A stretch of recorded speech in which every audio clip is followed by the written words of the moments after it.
दोस्तों, इस धरती पर जो भी पैदा हुआ है उसका मरना तय है। लेकिन क्या आपको पता है कि इस धरती पर कई ऐसे भी जीव हैं जो मरने के बाद वापस से जिंदा हो जाते हैं। कुछ के हाथ पैर काट दिए गए तो वहीं कुछ के शरीर को कई हिस्सों में बांट दिया गया, लेकिन बावजूद इसके इनके ये अंग वापस से पैदा हो गए। इनमें से कुछ जीव तो ऐसे भी हैं जो साइंटिफिकली मरे हुए हैं, लेकिन फिर भी वे अपने शिकार पर हमला करते हुए नजर आए हैं, मानो वो अभी भी जिंदा हों। अगर इन सारी बातों पर आपको यकीन नहीं हो रहा तो इस वीडियो में अंत तक जरूर बने रहिएगा। वीडियो आज की काफी इंटरेस्टिंग होने वाली है, तो चलिए बिना टाइम वेस्ट किए हुए वीडियो को स्टार्ट करते हैं। कॉकरोच, जो लोगों के बीच तिलचट्टा के नाम से फेमस हैं। इनकी त्वचा यानी कि खाल इतनी ज्यादा मजबूत होती है कि अगर इनके पास परमाणु बम भी विस्फोट कर दिया जाए तो भी ये उससे बच निकलते हैं। यकीनन यहाँ आप में से कईयों के दिमाग में ये ख्याल आ रहा होगा कि क्या हो अगर हम इनका सिर ही काट दें। तो दोस्तों, आपको बता दें कि ये तब भी नहीं मरेंगे, बल्कि ये बहुत आराम से कई हफ्तों तक इधर उधर घूमते नजर आएंगे, बिल्कुल किसी सिर कटे दानव की तरह। 7 से 10 दिनों के बाद अगर इनकी मौत होती भी है तो वो भी भूख प्यास की वजह से, ना कि इनके सिर के कटने की वजह से। दरअसल कॉकरोच के शरीर की बनावट ऐसी होती है कि इनके पूरे शरीर में छोटे छोटे छेद होते हैं, जिनका इस्तेमाल ये सांस लेने के लिए करते हैं। बाकी जीवों की तरह ये सिर्फ सिर से ही सांस नहीं लेते, बल्कि ये पूरे शरीर से सांस लेते हैं। इसलिए अगर इनके सिर को काट भी दिया जाए तो भी ये बड़े आराम से 7 से 10 दिनों तक जिंदा रह सकते हैं। यहाँ तक कि कॉकरोच की 6 टांगों में से एक टांग काट दी जाए तो भी ये आराम से जिंदा रह सकते हैं। कई बार कॉकरोच को बाथरूम या किचन सिंक में देखकर हम टैप खोल देते हैं ताकि इनका काम तमाम हो सके, लेकिन आपको बता दें ऐसा करना महज एक बेवकूफ़ी है, क्योंकि कॉकरोच एक ऐसा प्राणी है जो पानी में भी अपने सांसों को 30 से 40 मिनट तक रोक सकता है। ऑक्टोपस, दोस्तों, ऑक्टोपस की गिनती समुद्र के सबसे बुद्धिमान जीवों में होती है और इनका शरीर भी काफ़ी ज़्यादा लचीला होता है। इसलिए इन्हें पकड़ पाना हमारे और आपके जैसे आम इंसान के लिए पहाड़ पर चढ़ाई करना जितना कठिन है। लेकिन हैरानी की बात तो ये है कि इस जीव में 1-2 नहीं बल्कि पूरे 3 दिल और 8 पैर होते हैं, जो इन्हें बाकी समुद्री जीवों से काफ़ी अलग बनाते हैं। यहाँ आपको बता दें कि इनके जो 8 पैर होते हैं उनमें से एक को छोड़कर बाकी सारे पैर इनके दिल से जुड़े रहते हैं। इसके अलावा ऑक्टोपस के हर पैर में 40,000 के करीब न्यूरॉन्स होते हैं जो दिमाग की तरह काम करते हैं। यानी ऑक्टोपस के हर एक पैर में खुद का कंट्रोल सिस्टम होता है, जिस वजह से इन्हें हमेशा दिमाग की ज़रूरत नहीं पड़ती। इसलिए अगर इनके किसी दिल, दिमाग या पैर को काट कर अलग भी कर दिया जाए तो भी ये जिंदा रहते हैं।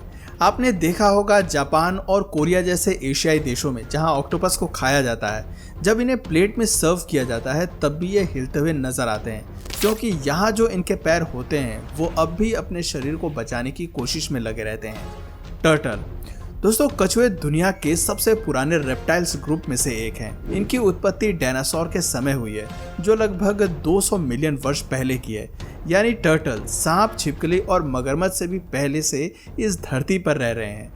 वैसे इन कछुओं की सबसे बड़ी ताकत इनकी कवच होती है, जो इन्हें अपने दुश्मनों से बचने में मदद करती है।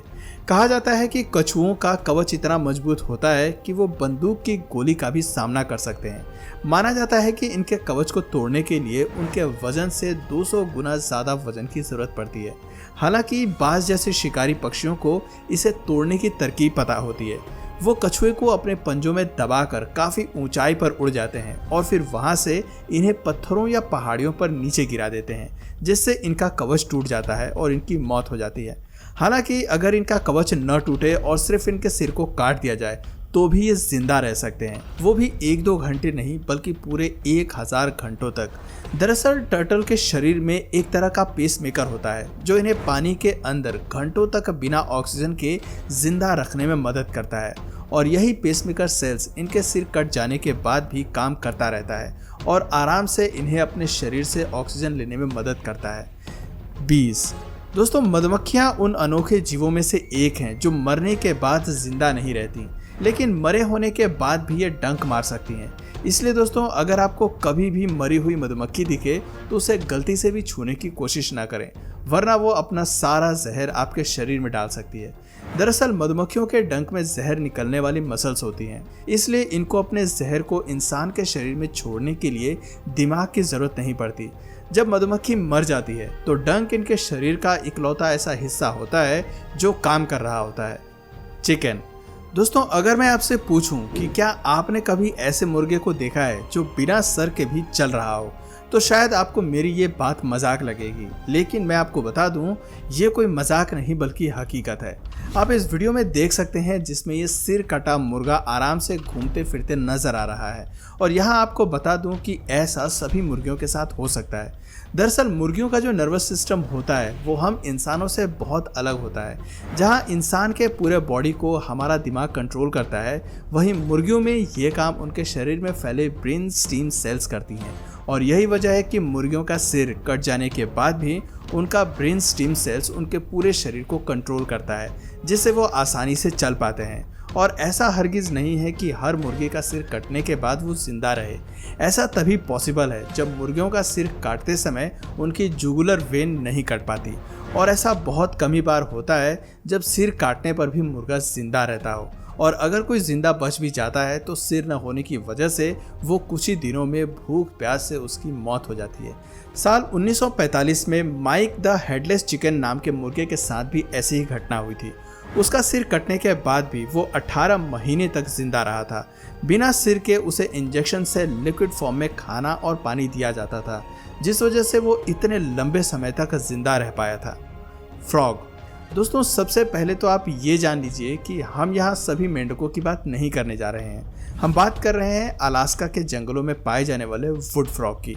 ये मेंढकों की ऐसी प्रजाति है जो सर्दियों में तो मर जाते हैं, लेकिन गर्मियाँ आते ही फिर से जिंदा हो जाते हैं। जी हाँ दोस्तों, हैरान मत होइए। अलास्का के जंगलों में सर्दियों में तापमान -20 डिग्री से भी नीचे चला जाता है। उस वक्त ये मेंढक अपने आप को वहाँ के तालाब के पानी में 80% तक डुबा देते हैं। और जब पानी बर्फ में बदलता है तो ये भी उसमें जम जाते हैं। इस दौरान ये मेंढक सांस लेना बंद कर देते हैं, इनका दिल काम करना बंद कर देता है और इनके शरीर में रक्त का प्रवाह बंद हो जाता है। साइंटिफिकली देखा जाए तो ये मेंढक उस समय मर चुके होते हैं, क्योंकि इस दौरान इनके शरीर का मुख्य अंग काम नहीं कर रहा होता है। लेकिन चौंकाने वाली बात यह है कि 7 महीनों तक खुद को जमाए रखने के बाद जब गर्मियां स्टार्ट होती हैं और इनके शरीर से बर्फ पिघलता है तो फिर से इनके ये अंग वापस से काम करने लगते हैं। दरअसल ये सब कुछ अलास्कन वुड फ्रॉग खुद को ठंड के मौसम में बचाने के लिए करते हैं। इस प्रोसेस को साइंटिफिक लैंग्वेज में हाइबरनेशन कहा जाता है। Planarian flatworm. प्लेनेरियन फ्लैटवर्म पानी में पाया जाने वाला एक जीव है, लेकिन इसकी कुछ प्रजातियां पानी के बाहर भी नमी वाली जगहों में पाई जाती हैं। इस जीव की सबसे बड़ी खासियत ये है कि अगर आप इनके शरीर को कई हिस्सों में भी काट दें तो भी इसके बाद ये मरते नहीं हैं, बल्कि इनके हर हिस्से से एक नए प्लेनेरियन प्लेटफॉर्म का जन्म होता है। और इससे भी ज़्यादा चौंकाने वाली बात तो ये है कि यहाँ हर नए जन्मे प्लेनेरियन के दिमाग में पुरानी जितनी भी यादें होती हैं वो सभी जिंदा रहती हैं। ऐसे में आप समझ ही गए होंगे कि इन्हें चाकू से काटकर मारना तो इम्पॉसिबल है, लेकिन इन जीवों की भी मौत होती है और इनके मौत की मेन वजह इनकी भूख और दूसरे जीवों द्वारा इनका शिकार बनना है। जेलीफिश। दोस्तों, जेलीफिश की कई प्रजातियां होती हैं, लेकिन टूरोटॉप्सिस डोहेर्नी जेलीफिश की इकलौती ऐसी प्रजाति है जिसे अमर माना गया है और इसके इसी गुण की वजह से इन्हें इमॉर्टल जेलीफिश भी कहा जाता है। दरअसल ये जेलीफिश अपने लाइफ साइकिल को रिजर्व कर देती हैं। कैसे? अब आइए समझते हैं। जिस तरह हम इंसानों का जन्म एक बच्चे की तरह होता है और फिर समय के साथ साथ हम बड़े होते हैं और एक समय ऐसा आता है कि हम बूढ़े हो जाते हैं, ठीक इसी तरह ये जेलीफिश भी अंडे के रूप में जन्म लेती है। कई स्टेजेस को पार करके ये फुली ग्रो भी हो जाती है, लेकिन इस स्टेज पर पहुंचकर जब इस जेलीफिश को पर्याप्त भोजन नहीं मिल पाता या फिर ये किसी वजह से घायल हो जाती हैं तो वो खुद को वापस से अपनी बचपन वाली अवस्था में ले जाती हैं, जिसे कि पॉलिप कहा जाता है। अपनी इस क्षमता से ये मौत को भी मात दे सकती हैं। आपको बता दें कि खुद को ऐसे बचपन वाली अवस्था में ले आने की क्षमता पृथ्वी में सिर्फ इसी जीव के पास है, जिससे कि यह हर बार खुद को मौत से बचा लेती है। वैसे साइंटिफिकली भले ही ये जीव अमर हो, लेकिन प्राकृतिक तौर पर टूरोटॉप्सिस डोहेर्नी भी हमेशा जिंदा नहीं रहते। इनकी भी मौत होती है और इनकी मौत की मुख्य वजह बीमारी या दूसरे समुद्री जीवों का शिकार बनना होता है। स्नेक। दोस्तों, सांप एक ऐसा जीव है जिसे देखकर लोग या तो भाग जाते हैं या फिर उसका सिर धड़ से अलग कर देते हैं। लेकिन क्या आपको पता है कि अगर आप सांप का सिर काट कर अलग भी कर देते हैं तो इसके बाद भी इसका कटा हुआ सिर लगभग 1 घंटे तक हमला कर सकता है और अपना सारा जहर आप पर निकाल सकता है। जी हाँ, दरअसल सांप का सिर कट जाने के बाद भी यह अपने आसपास की गर्मी महसूस कर सकता है और इस वक्त जब कोई उनके बिल्कुल करीब आने की कोशिश करता है तो वो उसे महसूस करके उस पर हमला कर देते हैं। ऐसा ही एक मामला साल 2013 में सामने आया था, जब चीन के एक रेस्टोरेंट में पेंग फैन नाम के शेफ कोबरा सांप के टुकड़े टुकड़े करके उसे पका रहे थे, लेकिन सांप के कटे हुए सिर ने उसे काट लिया और हॉस्पिटल पहुंचने से पहले ही उसकी मौत हो गई। तो दोस्तों, इस वीडियो में फिलहाल इतना ही। अब आप बताइए कि इस वीडियो में दिखाया गया कौन सा क्रिएचर आपको सबसे ज़्यादा इंटरेस्टिंग लगा। अपना जवाब हमें नीचे कमेंट सेक्शन में ज़रूर बताइए। और अगर इस वीडियो से आपको कुछ नया जानने या सीखने को मिला या फिर इंटरेस्टिंग लगा तो प्लीज़ इस वीडियो को एक लाइक करके अपने फ्रेंड्स और फैमिली में से ज़रूर शेयर करें। और यदि आप इस चैनल पर नए हैं तो प्लीज़ इस चैनल को सब्सक्राइब करके बेल नोटिफिकेशन आइकन को ऑन कर लीजिए ताकि हमारे आने वाले वीडियोज़ आप मिस ना करें। मिलते हैं फिर किसी वीडियो में नए टॉपिक के साथ, तब तक के लिए नमस्कार।